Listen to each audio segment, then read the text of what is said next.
Senador Didier Lobo. Senador Rodrigo Lara, en el recinto. Tiene usted la palabra. Gracias, señor presidente. Pues primero quiero felicitarlo por la convocatoria de esta importante audiencia, senador Guillermo García Realpe, a los demás senadores que participaron en ella.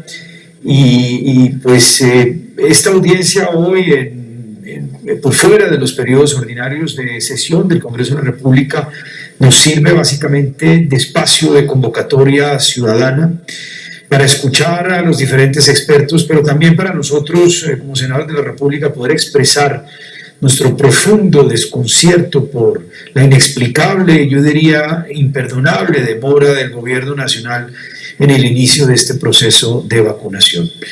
La verdad sea dicha, en todo el mundo se respiraba un aire de optimismo en el mes de diciembre, con el anuncio ya de las primeras campañas de vacunación.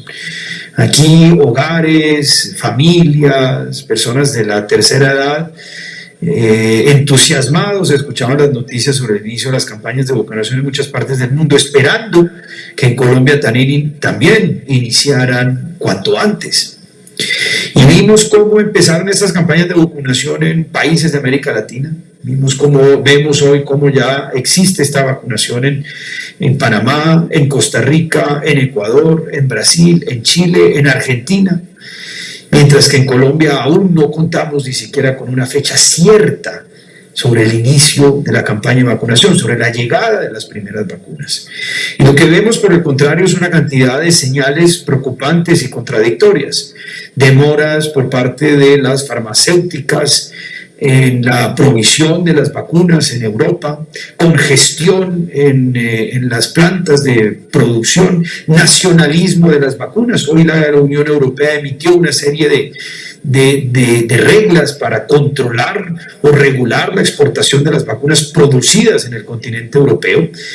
Y vemos que aquí en Colombia pues solo ha habido realmente opacidad y misterio alrededor de esta compra de las vacunas. El tema es más que preocupante porque la ventaja evolutiva del virus, es decir, las mutaciones del virus, los que llaman las variantes, ha hecho que hoy exista en todo el mundo indiscutiblemente una carrera contrarreloj entre vacunas y variantes.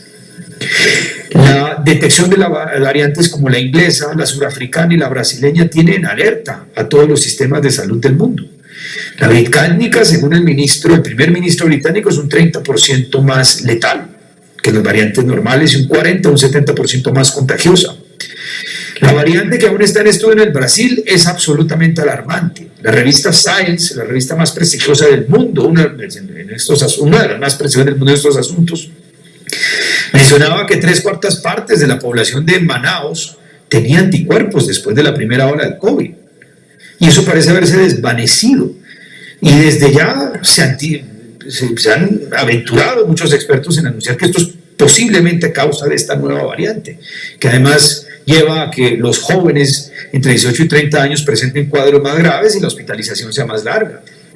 Entonces la respuesta que han encontrado en el Reino Unido, cuyas tasas se han disparado, que han encontrado en Europa, en Estados Unidos y en el Brasil, es acelerar a como dé lugar las campañas de vacunación para ganarle la carrera a las variantes. Lo que es absolutamente inexplicable, entonces, que Colombia básicamente presente esta demora y esta tardanza. El deber primero de un gobierno y de un presidente es proteger la vida de sus ciudadanos.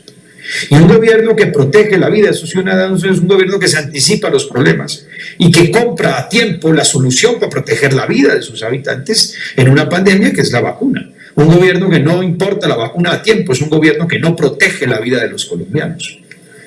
Y un gobierno al mismo tiempo que demora el inicio de la campaña de vacunación, que proyecta la solución real de la vacunación al primer semestre o al segundo semestre de 2022, es un gobierno que está condenando al país al desempleo y a una crisis económica crónica y prolongada, por lo menos hasta 2022.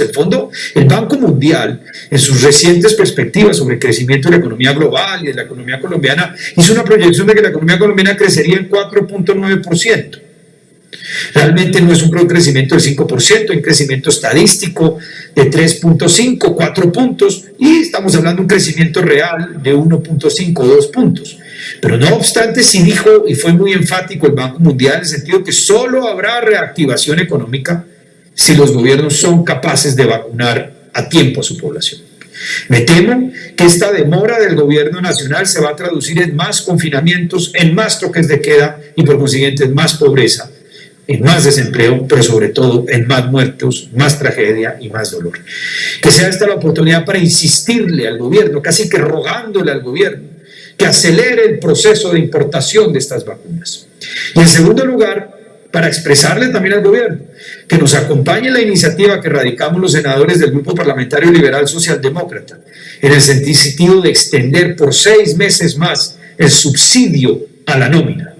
El subsidio a la nómina, honorables colegas y colombianos, termina o tiene vigencia hasta el mes de marzo. A partir del mes de marzo, el gobierno no destina más subsidio a la nómina a las empresas.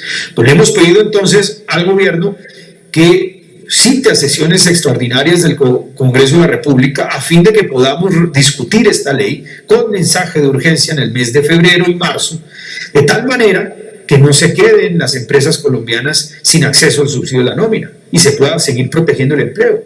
Porque era válido terminar el subsidio de la nómina siempre y cuando el gobierno hubiera empezado el proceso de vacunación en el mes de diciembre y en el mes de marzo ya lleváramos al 15% o al 20% de la población vacunada, sobre todo de la población médica, de la población mayor de 60 años y de las personas pues, que sufren de comorbilidades. Pero nada de eso va a pasar en el mes de marzo. Entonces no podemos levantar el apoyo al empleo porque de lo contrario se va a seguir agudizando este problema que recordemos tenemos la tasa de desempleo más alta de América Latina. Entonces le hacemos ese llamado al gobierno nacional, pero obviamente en este proyecto que nosotros presentamos incluimos a las microempresas, es decir, aquellas empresas que tienen 3 o menos empleados formales, que es el grueso del tejido comercial, empresarial, industrial de este país. El grueso de la gente que vive en la semiformalidad genera 1 o 2 empleos formales, no tiene capacidad de generar más. Y fue muy injusta la decisión del gobierno nacional de excluirlos del subsidio de la nómina. Entonces le hacemos esa invitación al gobierno nacional y a todo el Congreso de la República para que rápidamente podamos empezar a discutir esta importante iniciativa que radicamos los senadores del Grupo Liberal Socialdemócrata y de esa forma podamos sostener y proyectar aún más durante 6 meses el subsidio a la nómina, incluyendo las microempresas. Gracias, senador García Realpe, y gracias, honorables colegas y participantes de esta importante audiencia. Muchas gracias, doctor Rodrigo Lara.